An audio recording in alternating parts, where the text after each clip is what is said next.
Olá, hoje vamos mergulhar nas ideias do livro Autoconstelação, da Érica Lopes. É uma ferramenta incrível que nos ajuda a perceber porque é que às vezes parece que estamos presos a repetir certos padrões nos nossos relacionamentos, sabe? Mesmo quando a gente tenta com todas as forças mudar. Sabe aquela sensação de estar preso num ciclo? De enfrentar vez após vez os mesmos desafios, só que com pessoas diferentes? É quase como se a história insistisse em se repetir, não é?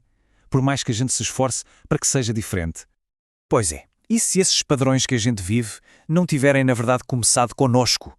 E se, no fundo, formos só atores numa peça que começou muito antes, gerações antes de nascermos? Ok, vamos então falar sobre isto. Repetir padrões invisíveis. A origem desta ideia toda, na verdade, vem da própria crise da autora. Foi uma busca por respostas que a acabou por levar por um caminho bastante inesperado. Então, a Érica Lopes, que era dentista, chegou a um ponto de ruptura. Aconteceu tudo ao mesmo tempo. O fim de uma relação de 7 anos e o aparecimento de uma doença super dolorosa na mão, a risartrose. A medicina tradicional não estava a dar resultado. E foi aí que ela começou a pensar: será que há algo mais aqui, uma razão emocional, psíquica, por trás de tudo isto? E essa busca levou-a a descobrir o que se chama o legado dos laços familiares. É um conceito fascinante que mostra que, às vezes, para conseguir seguir em frente, a gente primeiro precisa de olhar para trás. Foi aí que ela se deparou com as constelações familiares. É um método terapêutico criado por Bert Hellinger que parte de uma premissa, bastante forte, a de que cada um de nós pertence a um sistema familiar maior. E sem nos darmos conta, podemos estar a carregar traumas não resolvidos e até destinos dos nossos antepassados. É uma ideia poderosa, não é? É como se estivéssemos ligados por fios invisíveis a quem veio antes de nós. A questão central aqui é que a herança não é só genética. Herdamos também, digamos, uma bagagem emocional, conflitos que ficaram por resolver, lealdades invisíveis, e tudo isso pode estar a moldar as nossas escolhas hoje de uma forma completamente inconsciente. Então, para percebermos como é que estes fios invisíveis funcionam, é preciso olhar para os princípios que Hellinger descobriu. Ele chamou-lhes o fluxo do amor ou as forças do amor.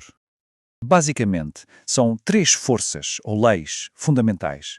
A primeira é a do pertencimento. Toda a gente na família tem o direito de pertencer. A segunda é a da hierarquia. Quem veio primeiro tem prioridade e deve ser respeitado. E a terceira é a do equilíbrio. Tem de haver um balanço entre o dar e o receber. O que acontece é que quando uma destas leis é quebrada, por exemplo, alguém é excluído ou esquecido, o sistema todo entra em desequilíbrio. E mais tarde, alguém numa geração futura pode, sem saber porquê, tentar compensar isso. E como é que esse fluxo de amor pode ser interrompido? Bem, há 2 formas principais. Uma é o chamado amor cego. É uma espécie de lealdade infantil, inconsciente, a um antepassado que teve um destino difícil. A pessoa tenta, sem se aperceber, consertar o passado, acabando por repeti-lo.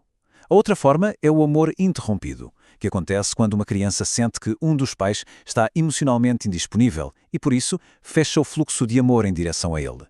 Ambas as situações criam o que se chama de emaranhamentos, que nos acabam por puxar para dramas que, na verdade, não são nossos. Ok, e é com base em tudo isto que a Érica Lopes desenvolveu uma ferramenta super interessante para tornar estas dinâmicas visíveis. E essa ferramenta é o método do triângulo emocional. A ideia é muito simples e, ao mesmo tempo, muito profunda. Cada pessoa é um triângulo emocional. O que é que isto quer dizer? Quer dizer que não somos uma coisa só. Somos, na verdade, uma composição de 3 correntes emocionais diferentes, todas a coexistir dentro de nós. E este triângulo representa isso mesmo. Vamos ver os vértices. Primeiro, o C. O C é de criança. Este ponto representa a história pessoal de cada um. As feridas emocionais, os traumas, mas também as alegrias da infância. É, digamos, o nosso ponto de partida, a nossa identidade consciente.